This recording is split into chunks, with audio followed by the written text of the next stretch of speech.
Hello everyone, কেমন আছো সবাই? আশা করি তোমরা সবাই ভালো আছো।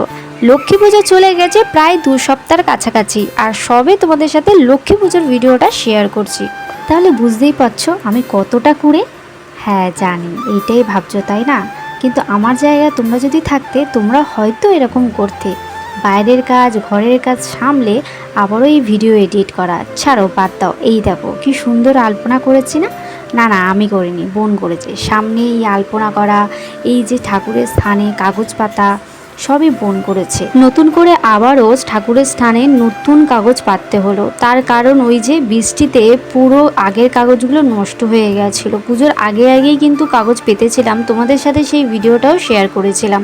আজ কিন্তু আমার অফিস ছিল, অফিস থেকে এসে 3:30-র সময়। তোমরা আবার ভেবো না ছুটি করে পুজোর জন্য বাড়িতে বসেছিলাম, সবাই কিন্তু যে যার কাজে গেছিলো। তারপরে বাড়িতে এসে এবারে দেখো সব আয়োজন করা হচ্ছে, আর আমি ওইদিকে স্নান করেও চলে এসেছি, কারণ এবারে ঠাকুরের সব জোগাড়জান্তি আমি করব। আর এদিকে দিদি ময়দা মেখেছে, আর বোন ওই যে বেলুন চাকিটা আগের দিন ঠাকুরের জন্য কিনে নিয়ে এসেছিলাম। আর এইদিকে ভাজাভুজির জন্য সব জিনিসগুলো কাটা হয়ে গেছে। আর এইদিকেও তোমাদেরকে দেখিয়ে দিই কি কি করা হয়েছে আপাতত। চলো এবারে আমি পুজোর কাজেও বসবো। এই যে নারকেল নাড়ু তো মাস্ট লক্ষ্মী পুজোয়, তোমরা তো সবাই জানো। আর কার কার নারকেল নাড়ু খেতে ভালো লাগে অবশ্যই কিন্তু কমেন্ট করে জানিও। না এখন দেবো না তোমাদেরকে, দেবো পুজোর পরে। দেখো এখানে সুজিও করা কমপ্লিট হয়ে গেছে। সুজি কিন্তু দুটো জায়গায়, ওপরে নিচেরটাও কিন্তু সুজি আছে। আর এইটা আছে পায়েস, মা লক্ষ্মীর পছন্দের জিনিস, নাড়ু পায়েস। এবারও কিন্তু আমাদের তালের আটিটা তোলা হয়নি, বাড়ির সামনেই আছে, ওই যে পরিষ্কার করা হয়নি।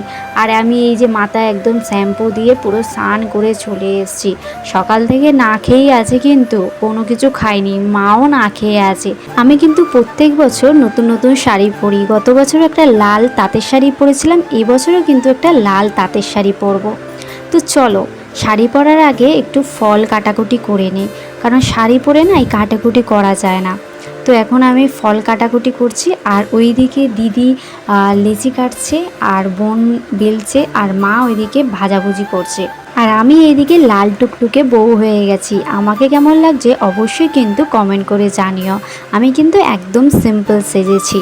আমি প্রত্যেক বছর লাল শাড়িটা পরি, আর পুরো নতুন নতুন শাড়ি। গত বছর আমাদের বাড়িতে অনেকে এসেছিল, এবছর পুজোর জন্য কাউকেই বলা হয়নি, কারণ কিছু মানুষের প্রচুর ইগো আর খুব অহংকার বেড়ে গেছে। প্রত্যেক বছর লক্ষ্মী পুজোতে আমাদের বাড়িতে খুব একটা বড় করে হয় না, ওই আমরা যতটুকুনি সামর্থ্য ততটুকুনি করা হয়। এবছর আবার খিচুড়ি করা হবে, তার কারণ বাবার কিছু বন্ধুদের বলা হয়েছিল। এবছরের মা লক্ষ্মী কিন্তু নতুন নয়, গত বছরের যে মা লক্ষ্মীকে নিয়ে আসা হয়েছিল ওই ঠাকুরেই পুজো হবে এবছর। আর দেখতেই পাচ্ছ তোমরা, এদিকে আমি কিন্তু সব গুছাচ্ছি, আর মাও কিন্তু আমার পাশে বসে আছে, আর দিদি আমার বোনপো সবাই কিন্তু খাটের ওপরে বসে আছে। আর এই দেখো কত সুন্দর লাগছে না, পুরো সাজিয়ে দিয়েছি। আর এই সিংহাসনের উপর কদম ফুলের মালাগুলো দেখছো, এগুলো কিন্তু এবছর ট্রেন্ডিংয়ে উঠেছে, তাই ভাবলাম দুটো নিয়ে যাই। কিন্তু একটা ভুল হয়ে গেছে, নিয়ে আসার কথা ছিল 3টে, সেখানে আমি ভুল করে দুটো নিয়ে এসেছি। যাই হোক, পরে আর একটা কিনে নেবো। আর আমাকে দেখতে পাচ্ছ তো, পুরো একদম মনোযোগ দিয়ে কিন্তু ঠাকুরের গুছিয়ে দিচ্ছি, একদম সাজিয়ে গুছিয়ে দিচ্ছি। আর মাও কিন্তু পাশে বসে বসে সব বলে বলে দিচ্ছে, এটার পর ওইটা কর, ওইটার পর ওইটা কর। গত বছরের কিন্তু লক্ষ্মী ঠাকুর নিয়ে আসা হয়েছিল নতুন, কিন্তু আমাকেই পুজো করতে হয়েছিল, তার কারণ কোনো পুরোহিতকেই পাওয়া যায়নি। আমার মতো তোমরাও কিন্তু এইভাবে পদ্ম ফুল ফোটাতে পারো, তাহলে কিন্তু খুব সুন্দর লাগবে। আমার কিন্তু মাথার আইডিয়া নয়, এটা কিন্তু আমি ফোনে দেখেছিলাম, তো হুট করে মনে পড়ে গেল, তো ভাবলাম এইভাবেই পদ্ম ফুলটা ফোটালে কেমন লাগে দেখতে, একটু দেখি। তো দেখতেই পাচ্ছ কত সুন্দর লাগছে পদ্ম ফুলটা, তাই না? হ্যাঁ জানি, আমাকেও ভালো লাগছে। আর এদিকে কিন্তু আমি সব কিছু গুছিয়ে নিয়েছি, ফল কাটা থেকে শুরু করে মুড়কি সব কিছু। দেখছো মুড়ির মোয়া, খইয়ের মোয়া, তারপরে তিলের নাড়ু সব কিন্তু আমরা দোকান থেকে কিনেই নিয়ে এসেছিলাম আগের দিনকে। এবছর কিন্তু আমি পুজোর জন্য নৈবেদ্যটা নিজের হাতে সাজিয়েছি, প্রত্যেক বছর দিদি সাজিয়ে দেয়। আর এখানে দেখতেই পাচ্ছ সব রকম ভাজা আছে, সুজি আছে, নারকেল নাড়ু, পায়েস, আর এই যে ফল কাটা, মিষ্টি, এই যে আমার ভগবান সব আছে এখানেই। বড় মা আছে, ওইদিকে আছে বাবা মহাদেব। আজকে কিন্তু সিংহাসনটা খুব সুন্দর লাগছে। আমি কিন্তু অন্যরকম কালারের দিয়েছিলাম। আর এই যে আমাদের গোপাল সোনা নতুন জামাও পরেছে কিন্তু আজকের। কেমন লাগছে অবশ্যই কিন্তু কমেন্ট করে জানিও। তো সব কিছু তো গোছানো কমপ্লিট হয়ে গেছে, চলো এবারে পুজোয় বসা যাক। তো প্রথমেই আমি প্রদীপটা ধূপ জ্বালিয়ে নিয়েছি। যেহেতু আমাদের বাড়িতে পুরোহিত আসবেন না, লক্ষ্মী পুজোতে কিন্তু কোনো পুরোহিত লাগে না, নিজেরাই পুজো করা যায়। কিন্তু যখন চক্ষুদান হয়, প্রাণ প্রতিষ্ঠা হয়, তখন কিন্তু লাগে, যেরকম সিন্নি দিতেও তো লাগে। তো চলো পুজোটা স্টার্ট করি।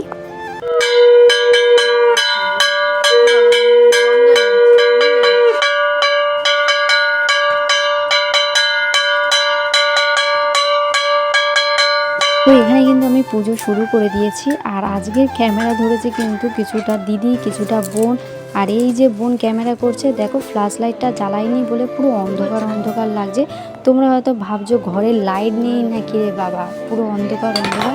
লাইট আছে, টুনি লাইট জ্বলছে ঠাকুরের স্থানে, তাও ফ্ল্যাশ লাইটটা জ্বালালে আরও সুন্দর লাগতো। তো প্রথমে তো প্রদীপ দিয়ে আরতি করলাম, দেন করলাম আমি কিন্তু কর্পূর দিয়ে আরতি। আর এই কর্পূর দিয়ে আরতি করার পরে ওদেরকে যখন তাপ নিতে দিচ্ছিলাম, তখন কর্পূরটা লিবেই যায়। আর আমি বোনকে বলছিলাম ফ্ল্যাশ লাইটটা অন্তত জ্বালা, না হলে ভিডিওটা করবি কি করে। তারপরে গিয়ে ফ্ল্যাশ লাইটটা জ্বালিয়েছে, বুঝতে পারছো।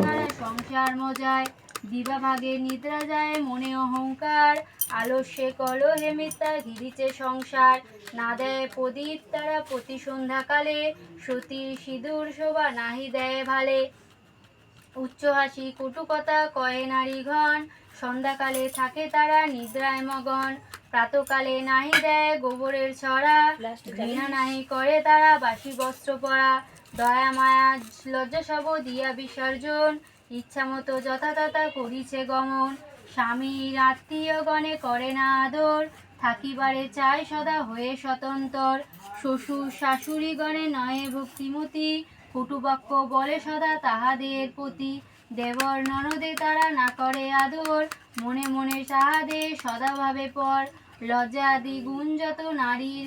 পুজোর পরে তো পাঁচালি পরে নিলাম। আর পাঁচালি পরার সময় ব্যাকগ্রাউন্ডে একটা আওয়াজ হচ্ছিল, সেই আওয়াজটা কিছুক্ষণ পরে বলছি। তো আমরা পুজোর পরে কিছুক্ষণ ওয়েট করার পর এখন প্রসাদটা তুলে নিলাম, নিয়ে এবার সবার বাড়ি বাড়ি দিতে হবে, কারণ অনেকটা রাত হয়ে গেছে।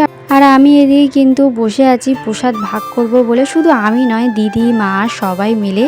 তারপরে কিন্তু অনেক রাত্রিবেলা আমি কিন্তু এখন ভিডিও শ্যুট করছি। আর দেখতেই পাচ্ছ পিছনে কিন্তু এখনও প্রসাদ পড়ে আছে, অনেকগুলো গোছানো হয়ে গেছে, দিদিরা চলে গেছে। আর এখন অনেক রাত, প্রায় 11:30 বাজে। এবছর একটু তাড়াতাড়ি হয়েছে। আর বাবা ওই বন্ধুদের জন্য খিচুড়ি করেছিল, সেই খিচুড়িটাও তাদেরকে দিয়ে দেওয়া হয়েছিল। দাদা এসেছিল, দাদাও প্রসাদ খেয়ে চলে গেছে। আর এখন আমি একটু ঢং করে আয়নার সামনে একটু ভিডিও বানাচ্ছি। আর আমার এই আয়নাটা না খুব পছন্দের ছিল, কিন্তু এই আয়নাটা একটু নষ্ট হয়ে গেছে, অনেক পুরনো। আমার জন্ম থেকে এই আয়নাটা দেখছি, দেখা যাক কি করা যায়।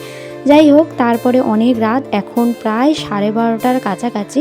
আমি আর মা এখন প্রসাদ খাচ্ছি। আর মা বারবার বলছিল গত বছর কত লোক এসেছিল বাড়িতে আর হই হই ঘুরছিল, কিন্তু এবছর কেউই আসেনি। ওই যে বললাম না, যে মানুষের ইগো আর অহংকার বেড়ে গেলে দেখবে তোমাদের সাথে আর চলাফেরা করবে না, তখন খুঁজবে ভালো মানুষ। আরে যারা স্বার্থপর তারা শুধু স্বার্থের সাথেই চলবে। আর একটা কথা তোমাদেরকে বলতে ভুলেই গেছি, আমি যখন পাঁচালি পড়ছিলাম ব্যাকগ্রাউন্ডে একটা ঠকঠক করে আওয়াজ হচ্ছিল, তোমাদেরকে বলেছিলাম যে বলবো, সেইটা কি আওয়াজ হচ্ছিল সেটা তোমাদেরকে বলি। আমি পাঁচালি পড়ছিলাম, মা পিছন থেকে ধুনো দিচ্ছিল।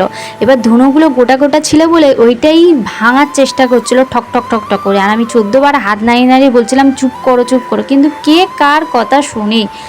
যাই হোক, আজকের ভিডিওটা কেমন লাগলো অবশ্যই কমেন্ট করে জানিও। এখন অনেক রাত হয়ে গেছে, প্রায় 12:30 পৌনে 1, এবার ঘুমাতেও হবে। আজকের জন্য বাই বাই।